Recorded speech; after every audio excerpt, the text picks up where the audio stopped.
Hi, this is Kelsey, and she's going to talk to us about her digital literacy experience. My first experience with computers was in third grade.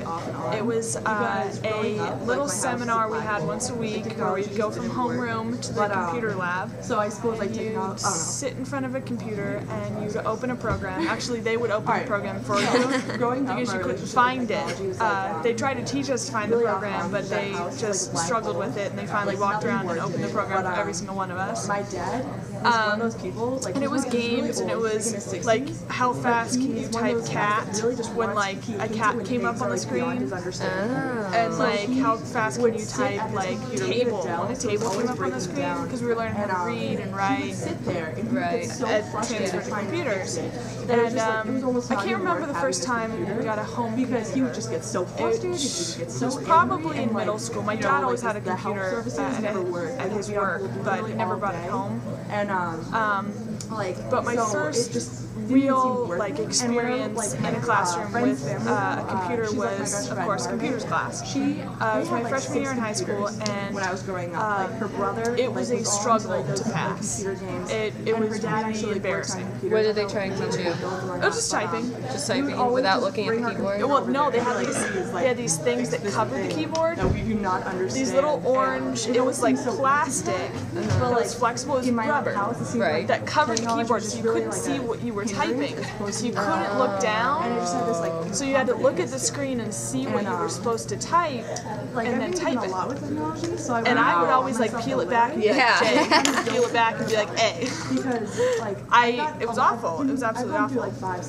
So I had to go in during lunch and do like extra seminars. It was horrible. I had this and breaking, either water my mom, we had a home computer, and I typed school assignments on it, but I never got into AIM, I never got into email. I mean, I had an email just because I had to have one for school.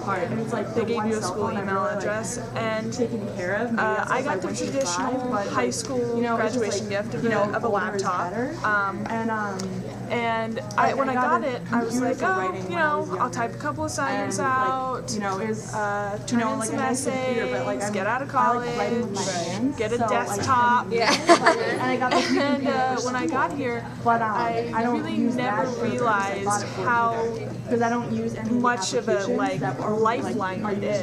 Because at Syracuse you have Wi-Fi, so you just walk around with your laptop and you're like, oh, I need to Google that. And you just pop up on your computer and there it is. Cool. What do you use it for now that you didn't think you'd use it for? I actually, when I came here my freshman year, I was from California, and I came all the way out here to upstate New York, and all of my friends just stayed in California, and my parents moved to DC, but that's still a good 7 hours away, and my oldest sister is in Japan. She married military, and so her husband got deployed. And my middle sister is in college in central, kind of southern California. And I'm really close with my family because I'm military. That's kind of your lifeline.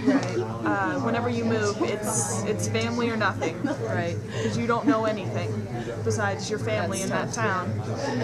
And so when I left for college, I didn't have that family unit, so I would call, and I would call, and I would call. And my mom called me the second week of college and was like, either you stop calling me and everybody else, or I'm going to take your phone away. And I was like, oh, buddy. So of course I called my friend, and I was like, what do I do? And she's like, buy a webcam and get Skype. And I was like, what is Skype? And she was like, oh, you're so lost. So I got the orientation on Skype, and I hooked up my webcam, surprisingly, because I'm not that computer literate at all. But I hooked it up, and it was just like doors opened. It was like an epiphany.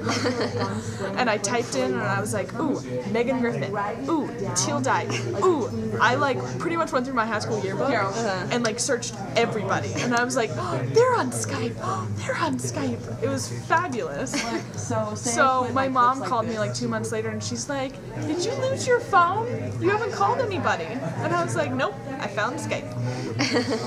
Does she use it? Actually, for Christmas, I bought everyone in my family a webcam. Quite a selfish gift on my part.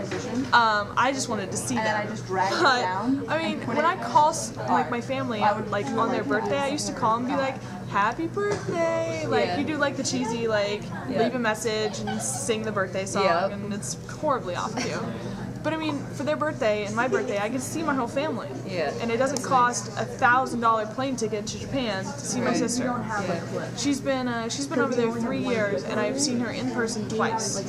Her wedding and one Christmas. Wow. So that's my contact with her. And thank goodness she's coming back to the States so I can see her in person in November. But still, she's probably going to be in California stationed or Georgia stationed. So it really is like the way my family functions now. Which, I mean, my whole family is everything because they're the only ties I really have. Right. Yeah. No, that's awesome. So.